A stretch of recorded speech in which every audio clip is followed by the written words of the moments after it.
Alf The Legacy.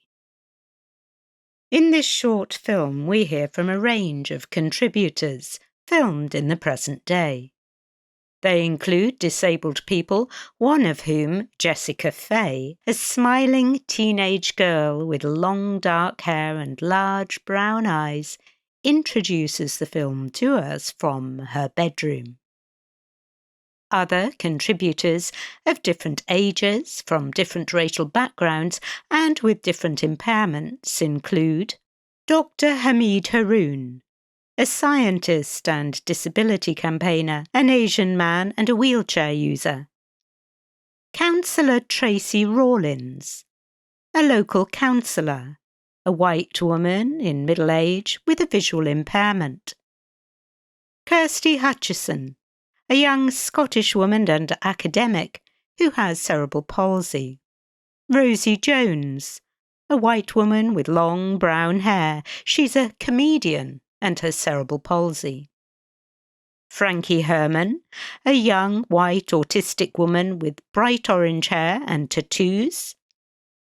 Lauren Massa, a young autistic white woman wearing a top which has a large star on it. And Dennis Queen, a white person with funky purple and green hair, wearing purple and green tops. She's a wheelchair user and a local activist. We also hear from Saba Salman, a journalist. She's seated on a wall outside, aged in her 30s. She's a British Asian woman with sleek black bobbed hair. Kate Green, MP, whom you'll recognise from her Scottish accent, tall and slender with short grey hair. Eamon O'Neill, High Sheriff for Greater Manchester.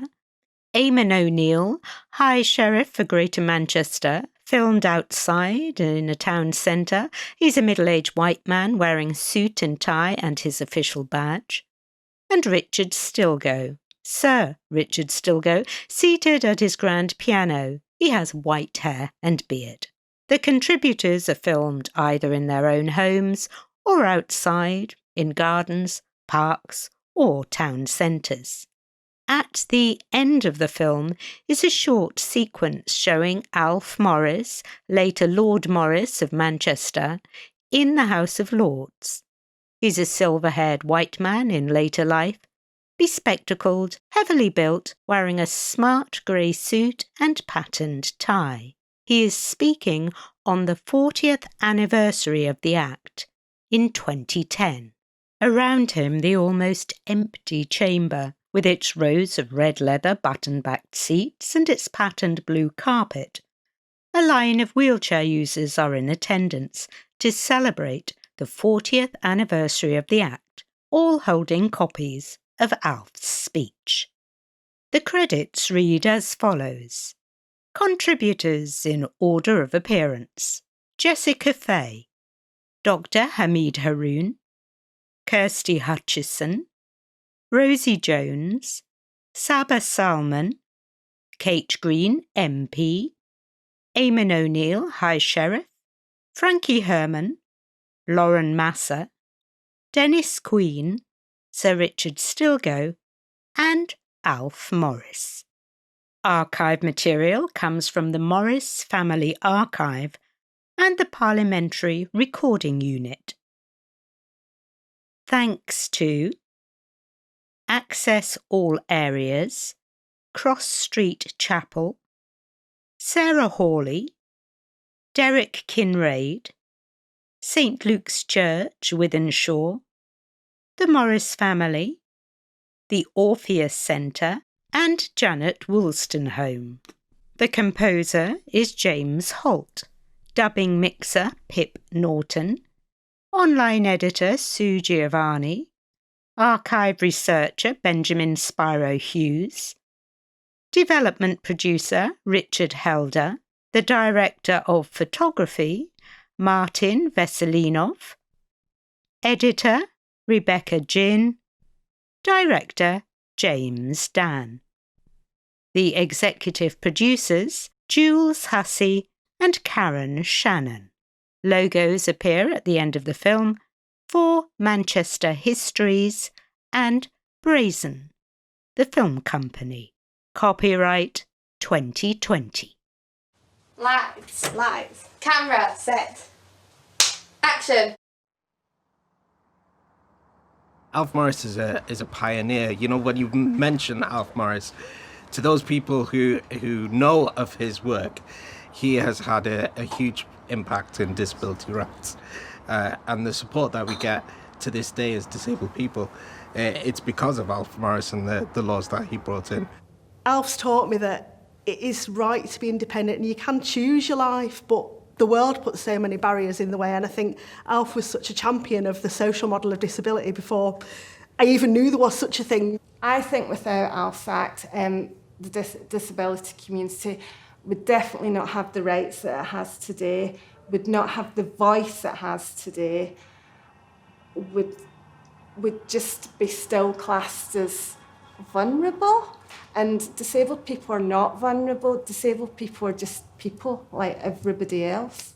So lucky that I've grown up in a world where I can live an independent life because of these acts. We would still be, I think, probably, in the time that Alf was living, which was when disabled people were hidden away in their homes, that they weren't part of society at all, that they had no rights to education or to services or to even going inside a shop. That would have been the kind of time we could have still be seeing right now if it wasn't for Alf and the immense work he did. Well, I think it wouldn't have changed because he was the first. It's all right, go on. Take a minute. And without him, I'm not sure what would have happened. We'd probably still be back then where kids that had disabilities didn't have people who was understanding. So I think that we would be a bit, well, in a bit of a knot about it because we wouldn't be treated the same. What we've seen through the last few decades and successive governments is that social care is just not being adequately funded. And add on top of that welfare reform and austerity and now COVID, and there's a very real risk that we're hurtling backwards in terms of all of those things that Alf's Act put in place. Financial support has been become more conditional, harder for them to access and meaner. We can see that their rights in the workplace are actually not real when you look at who is first in line for redundancies or unfair treatment at work. And we can see a really concerning rise in disability hate crime, stigma and attacks. There's a phrase that everybody uses called, which is reasonable adjustments, and clearly very important. But quite a disappointingly high number of employers use that phrase as a catch-all. We have made reasonable adjustments.